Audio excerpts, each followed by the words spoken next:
Hello again, guys. Today I'm bringing two problems. We're going to be working with moments from couples, and I'm going to do a first example in 2D, and the second example is going to be in 3D. Now, the first thing that we have to remember here is the concept of couple. And what is a couple? A couple is just from the statics point of view or the mechanics point of view, is two forces equal magnitude, opposite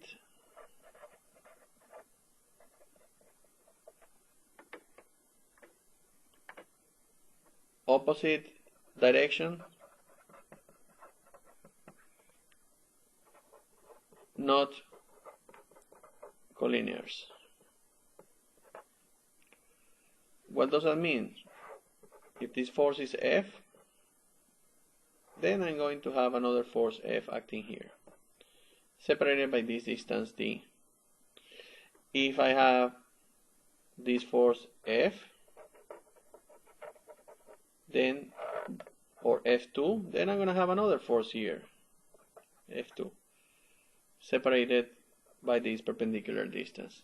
When I mean not collinear, would be this. Because when you have that, basically this is nothing, this is zero. Summation of forces is zero and summation of moments is zero.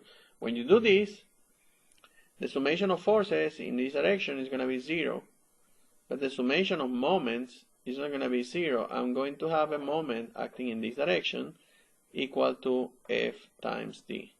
Or in this case, the moment is going to be acting in this direction. The rotation is going to happen in this way. And it's going to be F2 times D, if this distance is D. That's basically what a couple is. So now let's check our problem. Our problem says determine the required magnitude of the force F if the resultant couple moment is no other thing than just moment, pure moment. On the frame, force is zero, summation of forces is zero, summation of moments is going to be the moment resultant from those couples. And we have the resultant moment is 200 pounds per foot. So in other words, what I have to do is calculate. First, we have to realize that these two are a couple. How do we know these two are a couple? Well, these two are a couple because the magnitude is F in this direction and the other one is F in this other direction. Now, the other thing that has to happen is they are separated by a distance, which they are, and the other thing that happens is that they have to follow the same direction, the same inclination. Look, this is 3, 4, and this is 3, 4 also, so they are parallel, in other words. Perfect. And these two are also coupled for the same reason. You see, this line is 30 degrees, this angle is 30 degrees, both are parallel, 150, 150, opposite direction, those are couples also. So basically, if I do summation of forces, this horizontal force and this horizontal force cancel out, this vertical force and this vertical force cancel out, and same situation happen with these two. But these two forces are producing a couple moment, and these other two forces are producing a couple moment.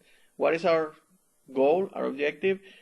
Express the couple moment that this produces, express or calculate the couple moment that this other two produces, and the summation of those has to be equal to the resultant moment of 200 pounds per foot. That's basically what we have to do. So let's do it. There are several ways of doing it, because if I have this force and this force, I could try to create the angle, and with these angles and this information, I could try to calculate the perpendicular distance between these two forces, but personally I rather using a summation of moments concept than doing that. So what we are going to do, or what I'm going to do in order to calculate that, is decompose this force F into this component and this component. I'm going to write the other component in green so you can, I hope, see it better. Yes. So this component is going to be basically F multiplied by 4 divided by 5. And the horizontal component is going to be 3/5 of F. Same thing is going to happen here with this component for the force F, which is going to be 4/5, and this component for the force F, which is going to be 3/5 of F. So now what we have basically is a couple between this and this, and a couple between this and that. And the other two forces, well, we can start with, let's start with the first force, and let's see what happens. I'm going to, because it says here clockwise, and I don't have to do it like that, but I'm going to assume that this clockwise direction is going to be positive for my convention situation. So let's start with the first couple. I'm just going to reproduce whatever this shape here, and then I know this force is going to be 4/5 of F, and I know this other force here is also 4/5 of F. So basically I'm studying first this couple, this force with this force, and these two forces, this perpendicular distance between this and this is 2. So basically these two forces form a couple separated by a perpendicular distance of 2 that is causing a rotation in this direction. A rotation in this direction, according to my convention, the convention that I assume, is negative. This is positive because that's what I said before, but these two forces are coming in the other direction. This other direction then is going to be negative. This is what I consider positive, this is what I consider negative. In this case, this is the direction for that one. Now, going back to the same force, now I have this, but I'm going to use the horizontal one. It's going to be here, the horizontal component of that, which is 3/5 of F, and the other horizontal component is here, which is 3/5 of F also. And the distance that separates these two, this and this, is 2 feet. So what do we have again? We have a force and another force. They form a couple separated by a distance of 2. So basically what we have here is a rotation in this direction, which by the way is negative according to the convention that I assume, and this rotation is 2 times 3/5 of F, and I'm going to put it negative because of my convention. I didn't put it in this case before, but I'm going to do it. So this is going to be 2 times distance times the force, 4/5 of F, and it's going to be also negative because of the convention. Now let's go and study the other force. This other force, what we have is this. If I want to decompose this force in the or resolve into the components, I'm going to have a vertical and I'm going to have a horizontal. Vertical and horizontal. This horizontal one is equal to 150 cosine of 30 degrees because it's the adjacent angle here. And this other one, which is the same thing that it was here, is the opposite side. So this is going to be 150 sine 30 degrees. And same thing happens here. This one is going to be 150 cosine 30. And then I'm going to have the horizontal here, which is going to be 150, the vertical I mean, 150 sine 30 degrees. If you work with the vertical one, let's work with the vertical one. I have this one here, and I have this one here. Here and here. The distance between this vertical component and this vertical component is stated as 2 plus 2, 2 plus 2, meaning the distance is 4. This force, once again, is 150 sine 30, as well as this one. And the rotation, as you can see here, is going to go, this is going to push, this is going to pull, so it's going to come in this direction. And this is a positive, according to the convention that I assume positive at first. What is the value of this is going to be 4 times 150 times sine of 30 degrees. That's the couple from these two. And then we have the other couple, the other pair of forces. This is 150 cosine 30, and the other 150 cosine 30 is here. The distance between these two forces is 2 plus 2 also, 4, that is this 4 feet, 2 and 2.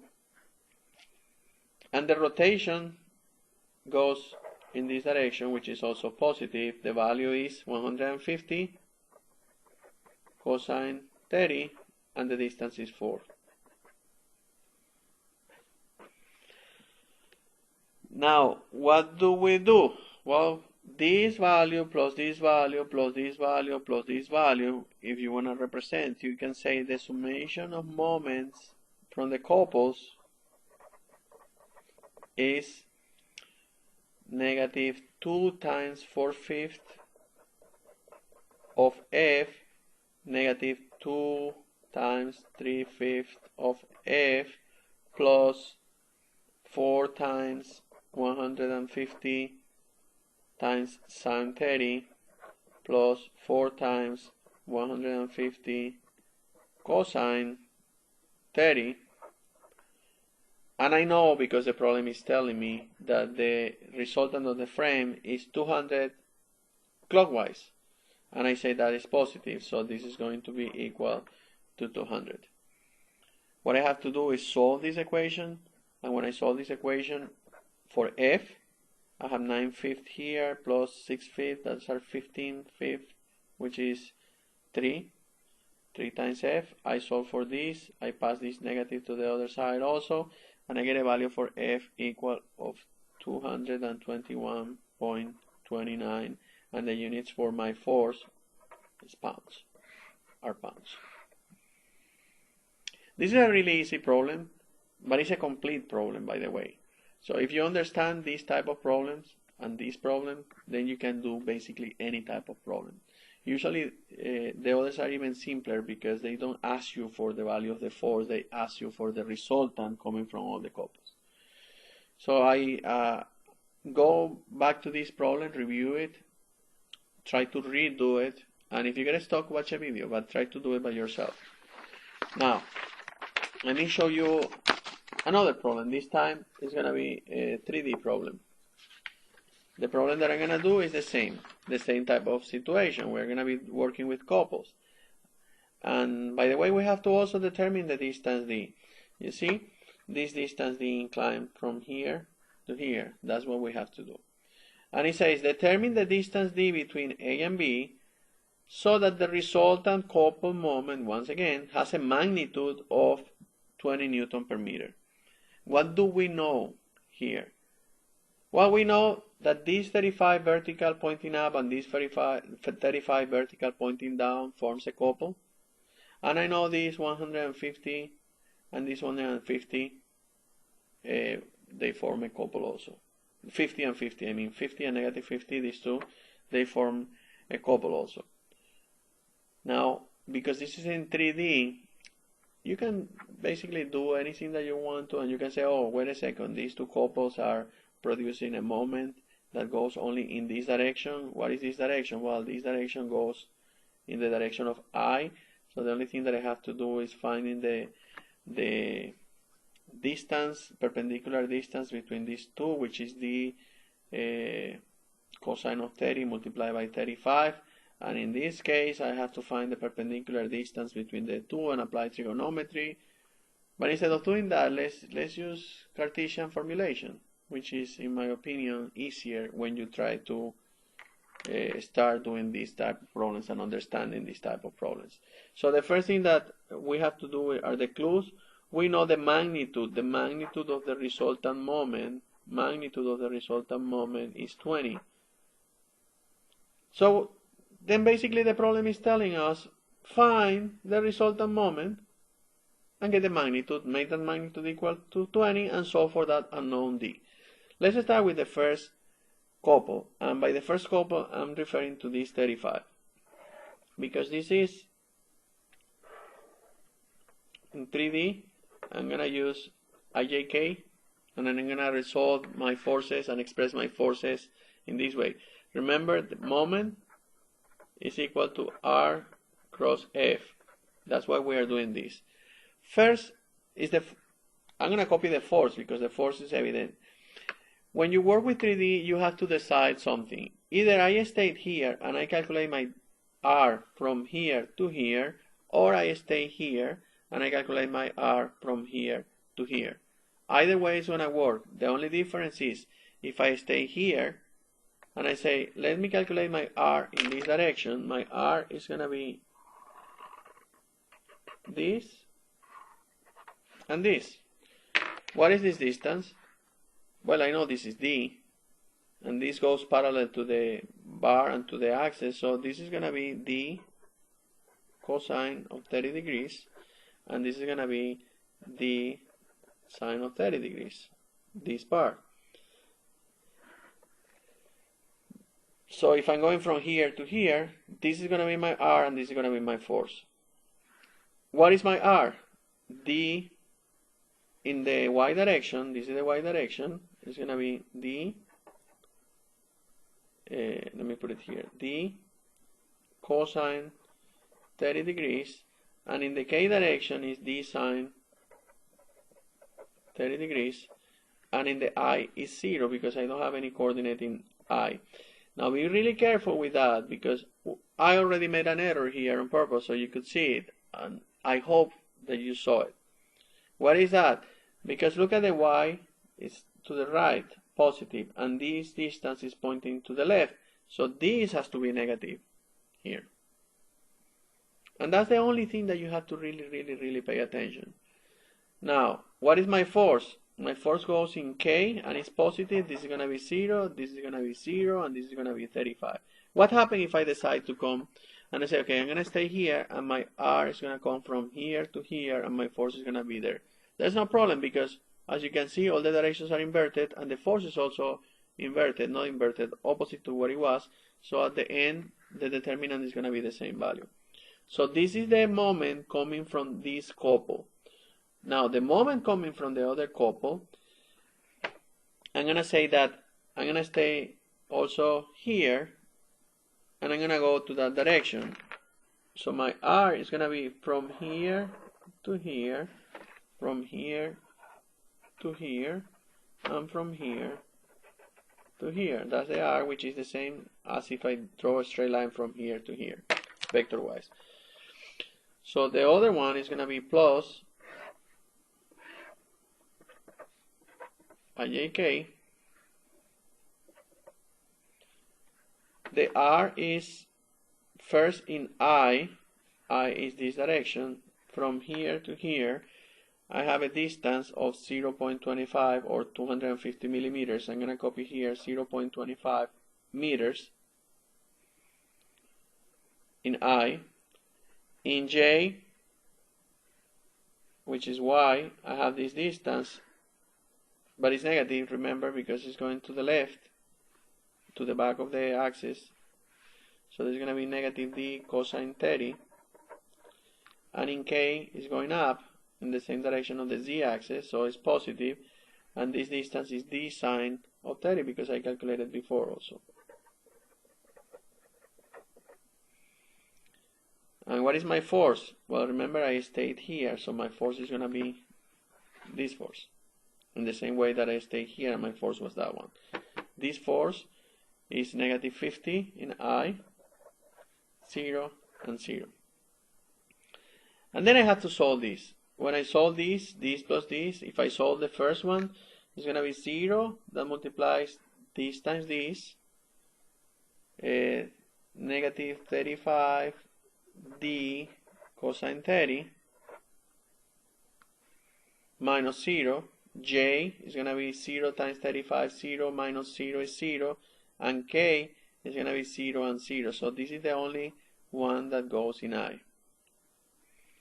For the second one, remember this one comes from here, and from this one, then I'm going to have I that multiplies this times this minus this times this, which is 0, minus j that multiplies 0 minus this times this is 0 minus this times this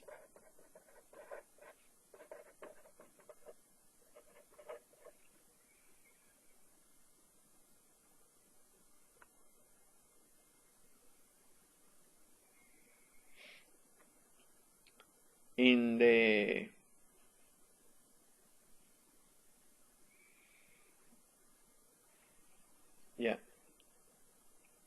minus this times this, and that's in j. I already put the j over there. I was looking what direction is, and I already put the j over there. And then I have the k.